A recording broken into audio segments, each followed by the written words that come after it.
Greetings to every child of God that will listen to this recording in the mighty name of Jesus. My name is Banzi Hlanganyane, Umamsakhela. I love the Lord so much. Uyinto yonke bomini bam. Kule nyanga ka-August 2021 bendithi akhe ndivuselele umuntu wesifazane kule nyanga yethu ka-August. Ngezwi likaThixo sibonisane nje ngento ezincinci eziwu-2 singadanga saya kude. Mighty God. Izwi lenkosi lifumaneka in the book of Philippians chapter 4 verse 6 to 7. Lithi, do not be anxious about anything. Rather bring up all of your requests to God in your prayers and petitions, along with giving thanks. Then the peace of God that exceeds all understanding will keep your hearts and minds safe in Christ Jesus. Amen. Do not be anxious about anything. Dilithanda kanye kanye xa seligcina pha eqibeleni liqala ngokuthi do not be anxious about anything. Rather bring up all your requests to God in prayers and petitions. Mighty God.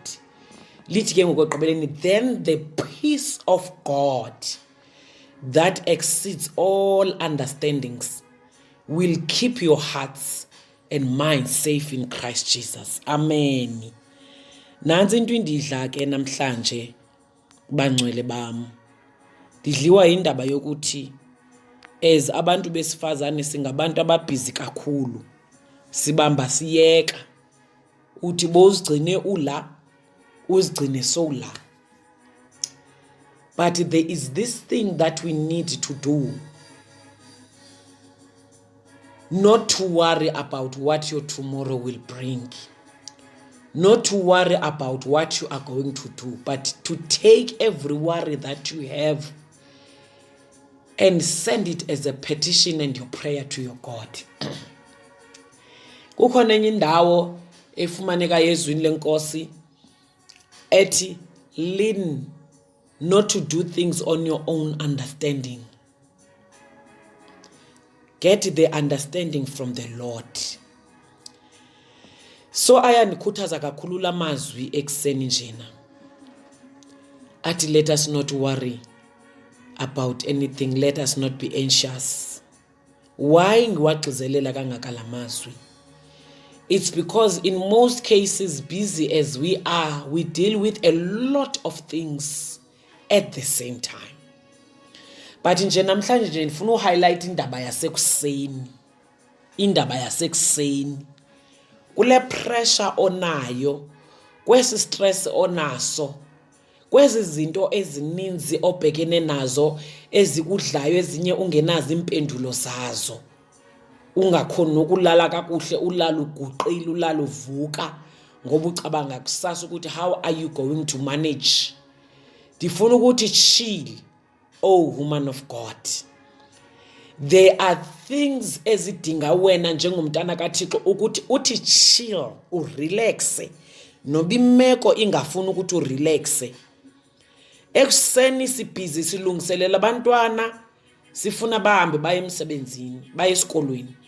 Sibhizi silungiselela abayeni ukuthi bahambe baye emisebenzini. Sibhizi silungiselela nathi ukuthi nathi sihambe siye emisebenzini abo basebenzayo. But unezinto ezininzi eziphezu kwakho ezikuxinileyo. Ndifuna ukukhuthaza namhlanje ukuthi kungenzeka ukuthi ufila kanjalo. Kungenzeka ukuthi ufila ukuthi une-stress, kungenzeka ukuthi ufila ukuthi une-burden, kungenzeka ukuthi ufila ukuthi you don't know what to do.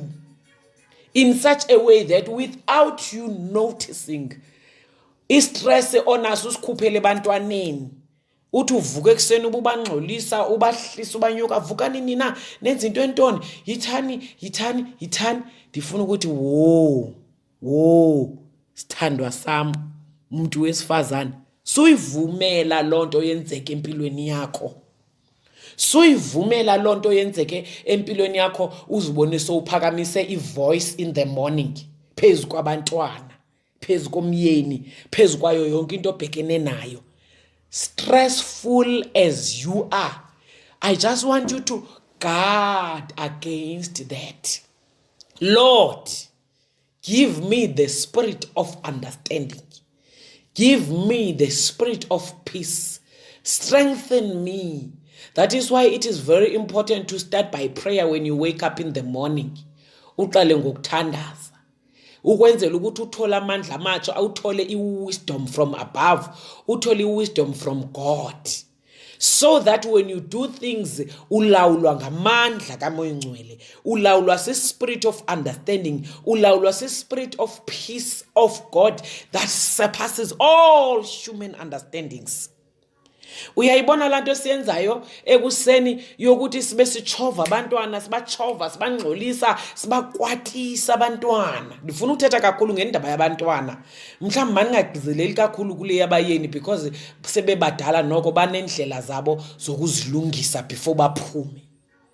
But ngifuna ukugcizelela kule ndaba yabantwana ukuthi abantwana mangaba sizovuka ekseni sibakwatise yonke into siyabagxagxamisa yonke into sibenzisa ngespeed yonke into sibenzisa sibakwatisa sibavisa kabuhlungu njengoba umntana ezophuma kwakho nje esiye emhlabeni.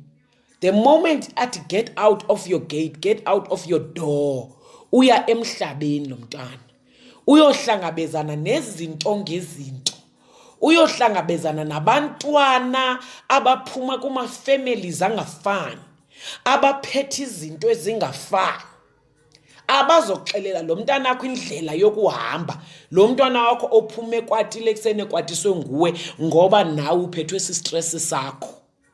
Ndifuna ukuthi ke umuntu wesifazane masilumkele indlela esithetha ngayo nabantwana ekseni. Ngiyazi ukuthi abantwana bayakwatisa nabo. Abantwana banendlela zabo zokusiprika basenza ukuthi singafili kakuhle sikwate in such a way that sikhohlwe sithethe noba kanjani.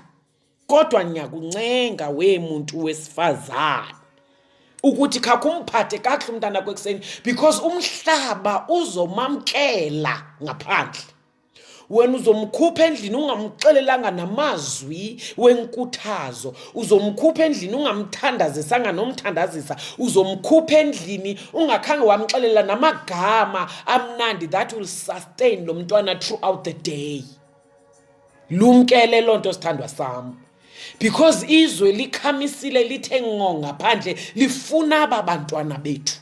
Masingavumi izibeleko zethu zizale abantwana abazawuxhwitshulwa sisitha ngaphandle ngoba siye sabakhelesi ngosuku olunye. Mabaphume ethandweni, mabaphume komama ababakhapha ngomthandazo, mabaphume kubantu besifazane ababakhapha ngamazwi okuhlakanipha, mabaphume ezandleni zabantu besifazane abazobakhapha ngezinto ezinamandla. Khona ukuthi umntana azothi nobe esikolweni etshelwa noma yini kodwa kuntinga amazwi omzali. Kuntinga amazwi omzali athi mntanami you shall make it, mntanami you shall flourish, mntanami you are going to excel. Masizigade izihlobo zami. Ngiyazi ukuthi it's not easy but by the power of the Holy Spirit it is doable, we can do it. Sizame noba sistressa kangakanani ngenkinga esibhekene nazo emzini kodwa sithi bantwana sibaphathe kahle abantwana bethu xa bephuma ekseni baphume esandleni somzali othethe izinto ezinamandla.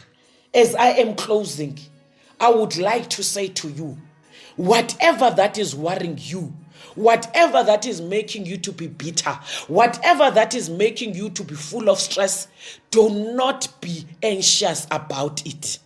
Rather, bring it up as a request to God through prayers and petition, along with thanksgiving.